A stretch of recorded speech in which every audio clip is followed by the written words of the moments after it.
Hi, welcome to Hormone Heaven. This is Dr. Angel, a thyroid and perimenopause expert with 15 years experience. This podcast is for women who are struggling with thyroid or perimenopause and are looking for natural solutions. It's a micropod because I like to give quick, bite-sized information that you can implement immediately in your daily life. Please keep in mind, I'm a doctor, but I'm not your doctor. So please check with your healthcare provider before beginning or ending any supplements or medications.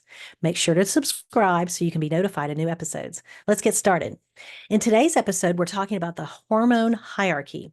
For many people, when they think of the sex hormones, estrogen, progesterone, and testosterone, they first think about those hormones as being hormones. They don't think of that there could be other hormones in our body.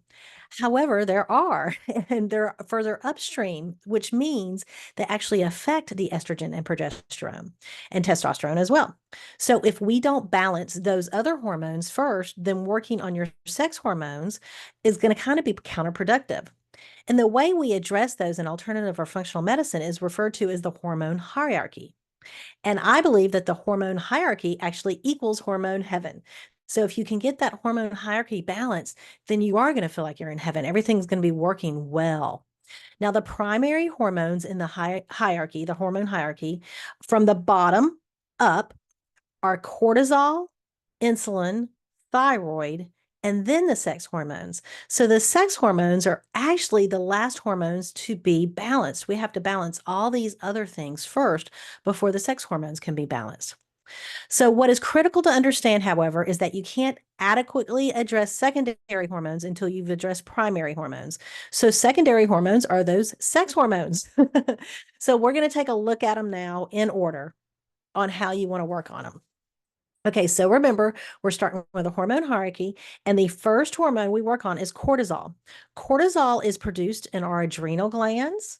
They are right on top of our kidneys, and they're basically our energy source in our body. Cortisol is often called the stress hormone. When we get stressed out, cortisol comes out. It sends a message to our brain that we are not safe.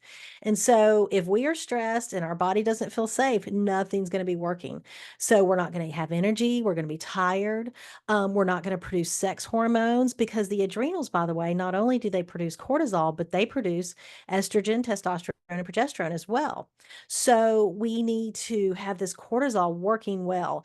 If it's not, it's going to keep you from sleeping at night. So what do you do? What do you do to work on this cortisol? So the first thing you need to do is figure out a way to reduce stress. Now, stress is an interesting thing because what stresses me out doesn't stress you out. So everybody's stress is different, right? So really what we have to work on is our response to stress. And I don't know that way for you, right? For me, it is getting up and walking every morning, meditation, things like that for me. But you've got to find what works for you on that to get that stress reduced. So that is such a personal thing. But something I can tell you that everyone can do to work on their adrenals is to take their electrolytes every morning. So electrolytes are the base minerals, calcium, magnesium, sodium, and potassium. Those are those base foundational minerals we all need. And you may say, well, I eat good food, so I'm not worried about it. Well, unfortunately, we have farmed all the minerals out of our food. So we are all mineral deficient pretty much. And minerals are actually what spark plug all our hormones. So if you can get an electrolyte first thing in the morning, that's really going to help your body determine like what's going to happen that day to help everything work. And by the way, in electrolytes, one of the things I mentioned is with sodium, right? Well, our adrenals need more sodium than any other organ in the body, and they need it first thing in the morning. So electrolytes first thing in the morning are really going to help bring those cortisol levels, to help all the hormones, but especially the cortisol. Now, we're going to be doing whole episodes, I'm sure, on cortisol in the future. But the last thing I wanted to mention about cortisol is it reduces sensitivity to insulin. And that's what we're going to talk about next, insulin. So, most of us are insulin resistant. If you listen to the first episode of this podcast, I talked about how I went to the doctor and he said, you're insulin resistant and you're never going to get better. Well, fortunately, that did happen. I got better. But so you can recover from that. But when insulin isn't balanced, nothing else is above it, right? So we're talking about the thyroid and the sex hormones. So when we need to make sure that that insulin's balanced, not only for the hormones, but also for the Alzheimer's brain aspect, brain fog, things like that. So What's been discovered in research is that every time we have an insulin spike, so every time our brain spikes because we've eaten sugar or carbs or something like that, it causes these amyloid plaques in our brain. Well, those are what they believe is partly behind Alzheimer's. So even if you're not diabetic, you can still be insulin resistant and causing these problems to your brain. And the first thing that you notice is like brain fog. So a lot of time when people have brain fog, it could be cortisol, it could be insulin, it could be thyroid too, but it's usually something going on with the hormones. Now, what can you do for insulin? Listen, if I had a magic wand, I would say that everyone should eat protein for breakfast in the morning or the first meal, whatever your first meal is, whenever that is. So I want you eating a minimum of 15 to 30 grams of protein in the morning. Now, as a bonus, I would like to see you eating protein in the morning, at noon, at lunch. I'd like to see you get about 100 grams of protein a day. We need protein. Now, protein doesn't necessarily have to be meat. So, you vegetarians, there's other ways to get protein. But protein helps balance our sugar levels. And that is something we really need, those insulin levels balanced all day long. It's called the protein hypothesis. And it means that what our body is really craving is protein, and that we will eat anything trying to get those nutrients in, like sugar and carbs. But what our body is really wanting is protein. And that definitely helps settle out those insulin levels. So, next, we're going to look at thyroid in this hormone hierarchy of getting to hormone heaven. And the thyroid is kind of the crux of the hormone hierarchy because cortisol and insulin levels dramatically affect the thyroid, but then the thyroid dramatically affects the sex hormones. So the thyroid is an area I find most women have issues with, right? Most women come to me and say, I think something's going on with my hormones and I think it's my thyroid. Most of the time, they have what is called subclinical hypothyroidism. They go to the doctor looks at their blood work. First off, they check the blood work, and it's like two things they check, and that's it. And they say, you're fine, but you're not really fine. You're fatigued, you have dry skin, you've got hair loss, difficulty swallowing, constipation, vertigo, heart palpitations. So I am on a mission to help women balance their thyroid naturally. And that is why I recommend complete thyroid testing beginning at age 20 and every 5 years after that, and possibly sooner if you're having symptoms. Now, conventional doctors typically only take two components of your thyroid. They're looking for disease. Whereas if you're an alternative or a functional doctor, you're really looking at how can we make this thyroid optimal. Now, we're going to get into the thyroid many, many more times in this podcast and future episodes. However, I do want to tell you what I believe is a complete thyroid test. So if you need to pause this and write it down, but this is what I'm looking for. So we're looking for TSH, free T3, reverse T3, free T4, total T4, and then we're also wanting to know those antibodies, ATA and TPO. So that's going to give us a really good idea. So a lot of times doctors will run just TSH and T4. That's what I usually notice. They don't ever run antibodies that I find. What's interesting though is like reverse T3. I find so many people with high reverse T3, and that means they're walking into subclinical hypothyroidism there.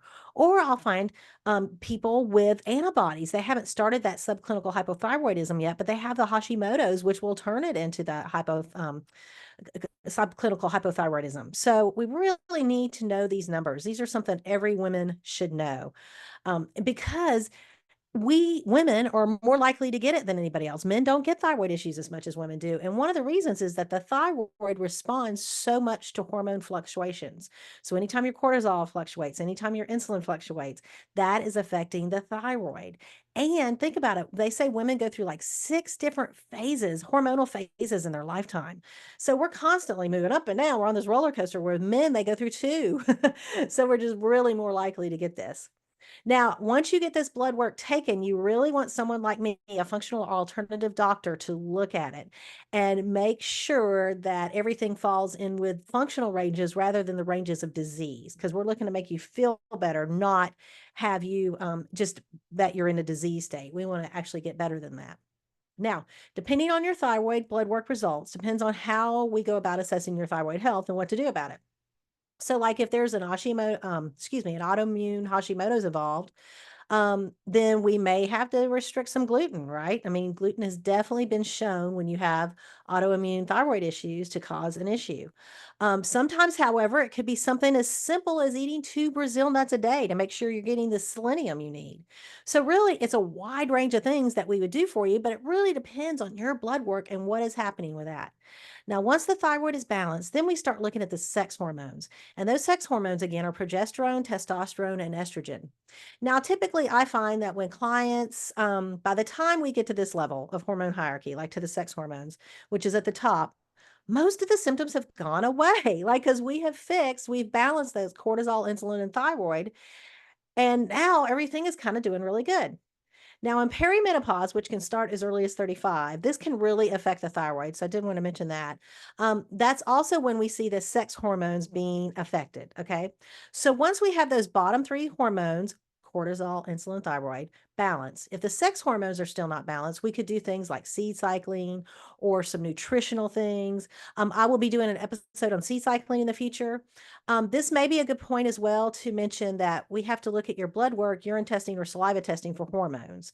So there's several different ways you can get hormones checked, and that would be something that we would decide on individually when we're looking at that. The reason is there's first off, there's a huge cost difference between blood work, urine testing, and saliva testing when we're talking about hormones. And it also depends on what you've had before done, how deep we want to get into the testing. So that is something definitely is more personalized to you. Now, because during the perimenopause phase, we can go high estrogen or low estrogen. You can go high testosterone, high progesterone, low progesterone. It's crazy. It's a roller coaster. So it's really something you have to look at individually when we're doing that. I have a client I'm working with right now, and I could have sworn she had low estrogen, but when we got her checked, it was actually low progesterone that was causing her problems. So, and I bet that she's already having help, and it's only been a couple of days because once you start getting that in, you really notice a difference. Now, days to check your hormones. If you're checking hormones through blood work, the best days to check it are days 19 through 21 of your cycle. So think about this. The first day you bleed is the first day of your cycle. Okay, so days 19 to 21 of your cycle, sometime during that time frame is a good time to get the blood work checked for your hormones. And again, you're going to want to get a functional doctor to look at those labs to see where you're falling and what needs to be supported. So I hope this gives you an idea of how all the hormones work together, and it's a hierarchy. And if we can get it balanced, it's hormone heaven, right? So thanks for listening to Hormone Heaven. Please subscribe on your favorite podcast app so you can get the podcast as soon as they're available. If you have questions, please go to alternativehealthwithangel.com or check out the show notes link in the description. You can find me on LinkedIn and on Instagram. And remember, not make any changes with medications or supplements without speaking to your healthcare provider. These statements have not been evaluated by the FDA. This is not intended to diagnose, treat, cure, or fix anything according to the FDA. So you know what I'm saying. Bye-bye.